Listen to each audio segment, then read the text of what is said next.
m'appelle Angéline, je suis en 5e année de design à l'ECV Nantes et je suis aussi présidente du BDE. Bonjour, je m'appelle Thibaut, je suis étudiant à l'ECV Digital depuis maintenant 3 ans et je suis en bachelor chef de projet digital. Bonjour, moi c'est Lilou, je suis étudiante en deuxième année à l'ECV en cursus animation.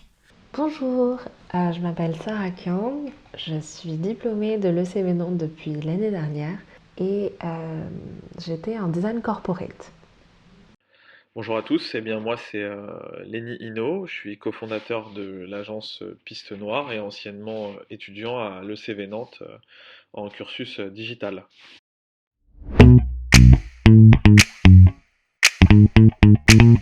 J'ai découvert l'ECV à un salon, au salon d'Angers, et en fait j'hésitais entre être prof de maths et faire quelque chose un peu plus artistique. Et en fait je trouvais ça intéressant à l'ECV de pouvoir faire une prépa où j'avais pas à choisir tout de suite ce que je voulais faire parce que j'hésitais entre faire du jeu vidéo, de l'animation et du design. Et comme ça, en fait, j'ai eu un an pour choisir. Et du coup, j'ai finalement continué à l'ECV dans le design. Alors moi j'ai choisi d'intégrer l'ECV parce que j'ai eu la chance en fait de rencontrer Margot, d'Antonin plus Margot. Elle à ce moment-là, elle était déjà alumni de l'ECV. Donc bah oui, du coup elle m'avait parlé un peu de son école, de l'ECV et ça m'avait plutôt plu parce que en fait moi je n'y connaissais rien en graphisme. J'ai choisi d'intégrer le CV parce que c'est une école qui correspondait bien à ce que je recherchais, notamment le fait d'être une école d'art et d'avoir un cursus d'animation, mais aussi le fait de ne pas avoir besoin de passer par Parcoursup. Et j'ai pu voir tout ça lorsque je suis tombée justement sur leur page web qui m'a bien attirée. Je sortais du lycée, je savais pas trop ce que je voulais faire parce que j'étais un peu dégoûté par les cours et tout ça. Fin de terminale, j'ai fait un stage en agence de communication où j'ai vu un peu tous les aspects de la com. C'est un peu ça qui m'a décidé à aller dans ce secteur. Donc la première année était un peu comme un test et au final, je suis là depuis 3 ans, donc ça veut dire que c'était le bon choix. C'est sur recommandation, suite à une discussion avec un ami qui lui était en cursus design à l'époque, et moi je cherchais à compléter ma formation, ma licence en marketing de mode par un volet digital, et du coup j'ai rejoint le CV.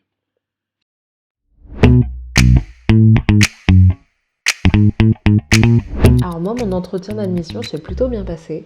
J'avais passé mon entretien avec l'ancienne directrice de l'ECV. Elle était vraiment intéressée par qui j'étais plutôt que par mes compétences et donc ça m'a beaucoup aidée. Donc c'était vraiment un chouette échange. Parce qu'en fait moi en plus à l'époque je dessinais pas du tout. Avant l'entretien, j'avais participé à une semaine d'ateliers découvertes et du coup j'avais pu ramener les dessins que j'avais faits lors de ces ateliers. Et je pense que oui, c'est ça qui m'a plutôt aidée dans mon admission. Mon entretien d'admission s'est bien passé. J'avais apporté mon book et plusieurs carnets de croquis que j'avais entretenus tout au long de mon année. Puis après, il y a eu toute la discussion par rapport à pourquoi ça m'intéressait et qu'est-ce que j'aimerais faire plus tard. Je sentais déjà que c'était une école qui avait une bonne ambiance et bah, ça se ressent tout au long de l'entretien. Alors, mon entretien, c'était avec la directrice. Et en fait, je devais montrer mon book avec tous mes dessins.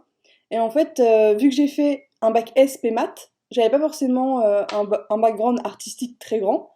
Mais en fait, je faisais beaucoup de dessins chez moi le soir et je les ai tous récupérés et je les ai tous montrés à la directrice.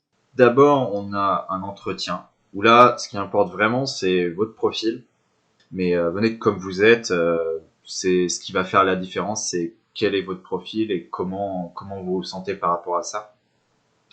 Et ensuite, vous avez un test de 1 heure et demie environ, de culture générale, d'anglais, de français, qui permet de savoir un petit peu vos connaissances, là où vous en êtes. Pour l'entretien d'admission, je me souviens qu'il y avait eu un premier échange avec le responsable pédagogique pour assurer mes attentes, ma compréhension de la formation et mes ambitions.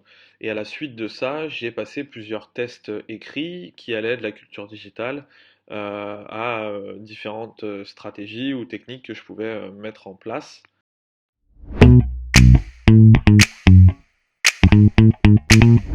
La semaine type, et bah, commence le lundi, hein, grosse surprise.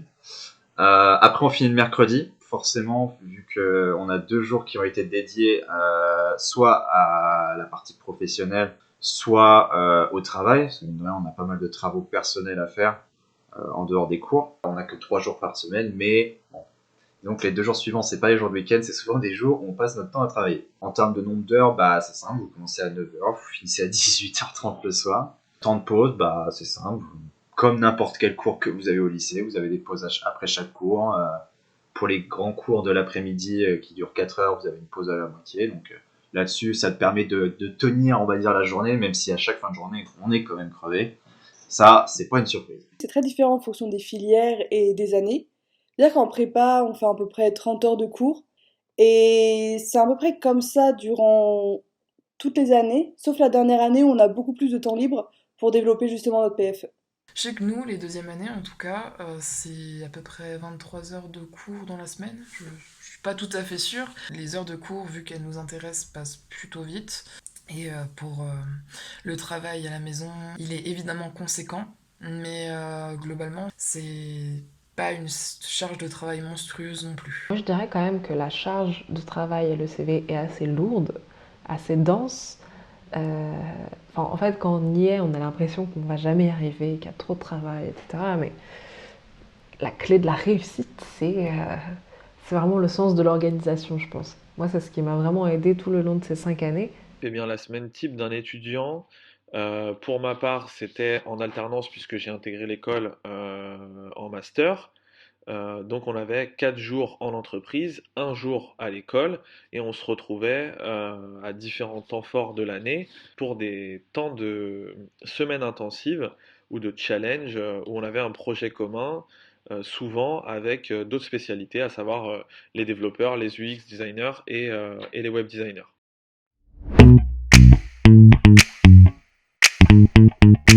C'est une question compliquée.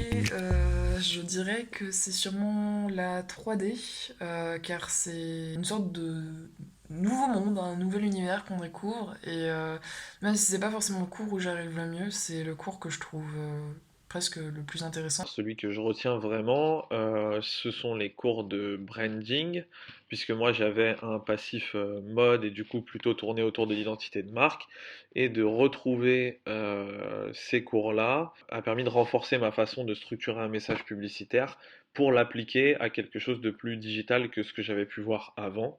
Moi, mon cours favori, je pense que c'était le cours de couleur avec Monsieur Germain en première année, parce que, en fait, je pensais pas qu'on pouvait autant en apprendre sur la couleur. Alors mon cours favori, je pense que ce serait l'identité.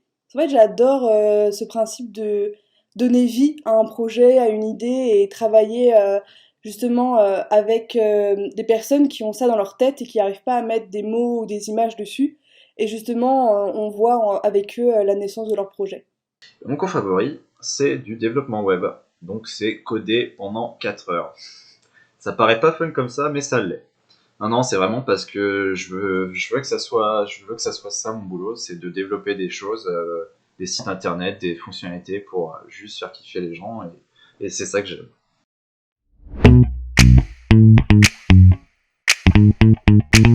Alors les cours, ils sont plutôt pratiques. Il y a quelques théories de base, mais on apprend beaucoup sur le terrain à faire des erreurs, voir ce qui marche pas, et on est accompagné autour de ça. Le CV nous pousse quand même à vraiment expérimenter différents outils dans toutes les matières différentes, euh, pour nous laisser en fait vraiment une liberté de pratiquer ce qu'on veut pendant les cours. Et ça permet vraiment du coup de développer petit à petit sa créativité. C'est simple.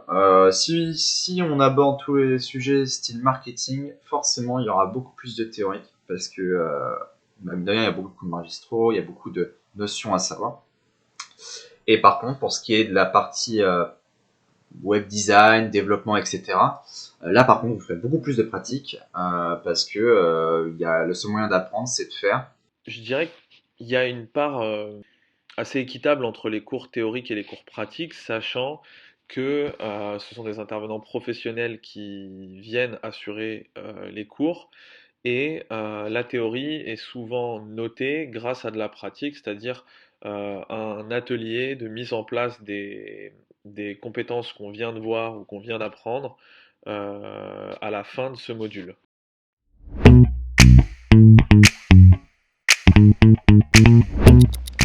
Alors moi j'étais quelqu'un d'assez timide, enfin je le suis toujours d'ailleurs. Il y a vraiment une bonne relation entre intervenants et étudiants.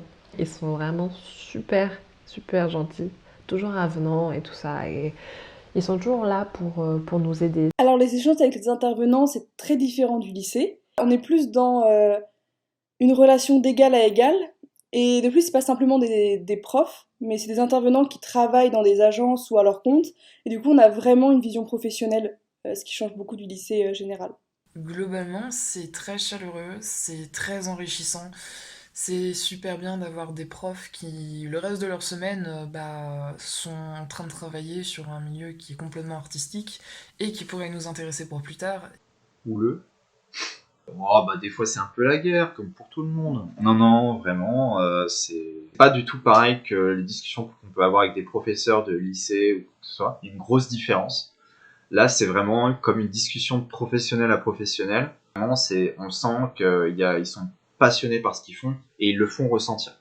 Et c'est vraiment ça, c'est un des gros avantages des écoles supérieures. La plupart sont comme ça. Et vraiment, ça, c'est un bonheur à chaque fois. On a plutôt des échanges informels dans le sens où on n'a pas nécessairement une posture d'étudiant, mais plutôt d'apprenant et de professionnel en formation, en tout cas sur le volet master en apprentissage. Et on a surtout un point essentiel qui est la constitution de notre réseau. C'est le premier moment où on va se constituer un réseau, se faire connaître des professionnels de notre secteur et garder contact avec ces personnes-là par la suite pour continuer de travailler ensemble.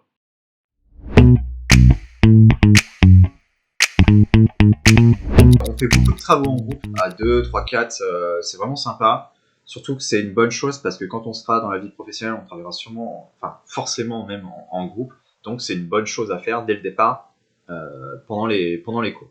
En design, on fait beaucoup de travaux de groupe et de travaux individuels, ça dépend vraiment des matières et des sujets. Mais dans notre promotion, on est assez soudés et proches entre nous, ce qui fait que même lorsqu'on travaille individuellement, on échange beaucoup entre nous et on se donne beaucoup de conseils. On travaille pas mal individuellement. Parfois, ça nous arrive d'avoir des travaux de groupe, mais c'est assez rare. Mais par contre, même dans nos travaux individuels, il arrive qu'on se montre les uns et les autres ce qu'on fait. Et du coup, de nous aider mutuellement, de dire ce qu'on en pense. Ah oui, c'est bien, mais peut-être que tu devrais améliorer tel ou tel point. Voilà. Donc, c'est individuel, mais il n'y a pas de problème pour en parler avec les autres.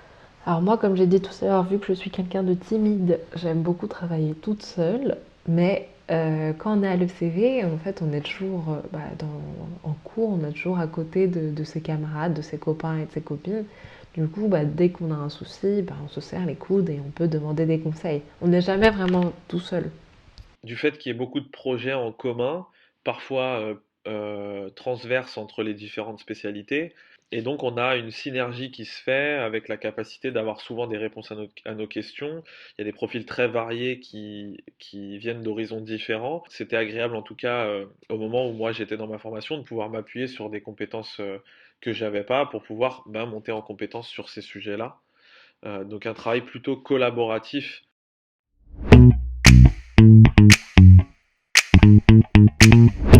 On est plutôt proches dans notre promotion, mais on se croise pas beaucoup avec les autres cursus, à part à la machine à café.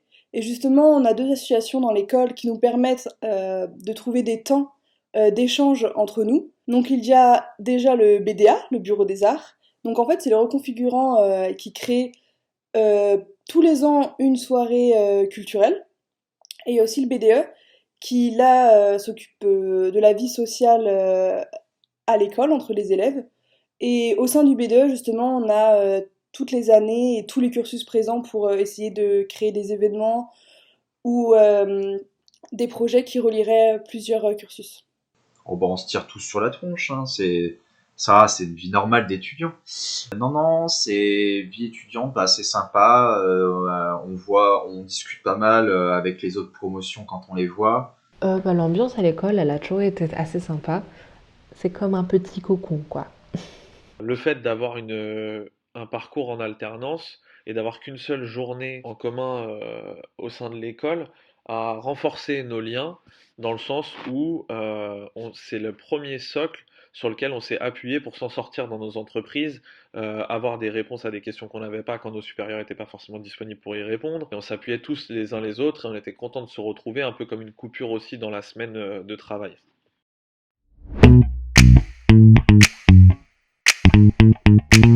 Alors, mon meilleur souvenir à l'ECV, c'est surtout les voyages à Paris, où tous les ans on fait un voyage culturel, où tous les designs et les animations passent un week-end à Paris, où on se balade, on va voir des expositions, et ça se passe tout un week-end, et c'est là où on se rapproche justement entre les différentes promos, parce qu'en fait on visite des lieux avec différents élèves, et c'est vraiment cool. Comme beaucoup, je pense, c'est le workshop de première année avec Marc Caro. Déjà parce que c'est notre premier gros workshop. C'est un travail que j'ai pu faire en groupe, justement, et j'ai trouvé ça très sympa de pouvoir expérimenter ça, et en plus de pouvoir être un peu aiguillé par Marc Caro, lui qui a notamment réalisé Delicatessen ou La Cité des Enfants Perdus, que je vous conseille d'ailleurs. C'est vraiment quand je suis arrivé parce que c'était vraiment pour moi le moment où j'allais vraiment faire quelque chose qui normalement allait me plaire, même si j'étais pas sûr à 100%. Donc c'était vraiment un gros moment, un gros changement personnel et vraiment j'avais qu'une envie, c'était de commencer les études supérieures. Même s'il y a eu plein d'autres choses après sur les cours et les projets qu'on a pu avoir, mais je pense que le plus gros souvenir que j'ai, c'est celui-là. Je dirais que c'était la coupure déjeuner, puisque c'était là où on avait vraiment le temps d'être ensemble et de partager avec les gens de la promo. Et donc ça donnait lieu à des très grandes tablées de 20 personnes. Et c'est là où on s'est forgé les derniers souvenirs de nos années d'études. Il y a un autre moment aussi qui était assez particulier, encore une fois pendant ces semaines intensives. On n'avait pas nécessairement d'horaire de fin de journée attitré, et donc tous les moments, les longues soirées de travail un peu informelles qui venaient casser la routine, c'était des moments ça aussi que j'appréciais beaucoup. Alors moi j'ai plein de bons souvenirs à l'ECV parce que le CV m'a permis de participer à plein de workshops différents, dont un où j'ai pu aller jusqu'à Toronto. En parlant de voyage, du coup, j'ai aussi pu faire un échange Erasmus en Angleterre. Donc ça aussi, c'était vachement chouette.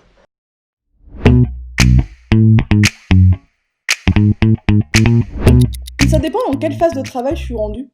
C'est-à-dire que si c'est pour me motiver et me réveiller dans la journée, je peux écouter le dernier album de The Weeknd. Mais si j'ai besoin de me concentrer pour trouver une idée ou être rentré un peu dans une phase, bah j'écoute juste les étoiles vagabondes de Nekfeu. C'était Piece of What de RJD2, qui est un classique dont je me suis pas lassé pendant 2 ans et que j'écoute encore. Alors moi j'écoute beaucoup de musique différente, mais je dirais que celle qui me motive, qui me booste le plus, c'est Maniac de Flashdance. La chanson que j'écoute le plus pour me motiver à travailler, je dirais que c'est The Seed de Aurora. C'est une chanson que je trouve très forte. Je dirais Dua Lipa parce que je suis fan de ses musiques. Et si jamais Dua Lipa passe par ce live, j'aimerais lui dire que je l'aime fort et que je suis fan.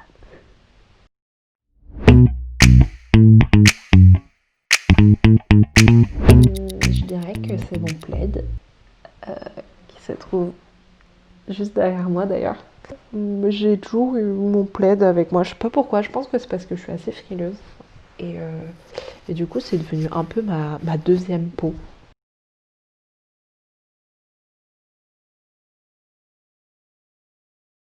Eh bien l'objet fétiche c'est tout con, c'est la boîte de mes écouteurs. J'ai toujours besoin d'un truc pour m'occuper les mains, c'est petit, ça se met partout, donc c'est toujours à avoir à portée de main. À part une tasse de thé ou de café, je dirais que c'est mon petit carnet de croquis qui m'aide à ne pas décrocher quand je pars dans les nuages. Je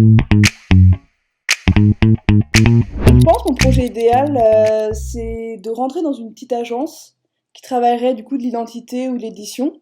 Et pourquoi pas à l'international, puisqu'en fait, quand j'ai réalisé mon Erasmus au Danemark, j'ai adoré apprendre une nouvelle culture et toucher différentes formes de design.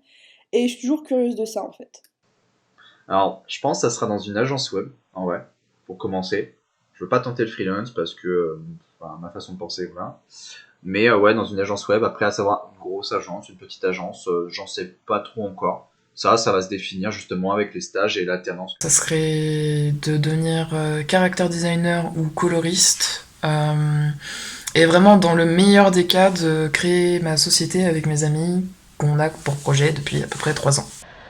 Alors moi, mon projet idéal après le CV, initialement, c'était de pouvoir travailler au sein d'une maison d'édition.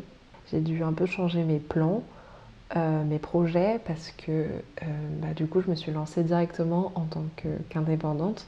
Et du coup, j'essaie de créer des petits projets, dont un où je travaille en collaboration avec Jeanne Aigle, que j'ai rencontré à l'ECV. Du coup, dans l'idéal, on aimerait bien créer un petit studio de papier ensemble. Je croise les doigts pour que ça puisse se concrétiser. Eh bien aujourd'hui, donc j'ai monté mon agence après avoir travaillé moi aussi en agence pendant 2 ans, depuis 7 mois.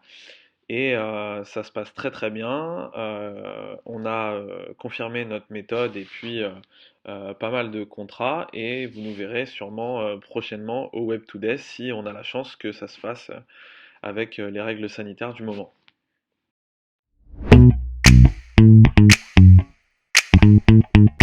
Bah, basiquement d'avoir mon diplôme, bon ça tout le monde le veut en final. Non, c'est de continuer à kiffer ce que je fais tous les jours et de continuer à être toujours à 100% dans ce que je fais. Donc ça, c'est la seule chose qu'on peut me souhaiter. Hein, ça. Que des belles choses, des bonnes choses, que du bonheur, de l'amour, de la santé et et de la réussite. Bah, de réussir mon PFE, d'avoir mon diplôme et de trouver un travail qui me plaît. Et déjà une bonne santé, j'espère. Et sinon, de toujours continuer à m'amuser dans ce que je fais. Voilà. Et j'espère que vous arriverez à trouver aussi de quoi vous amuser dans la vie.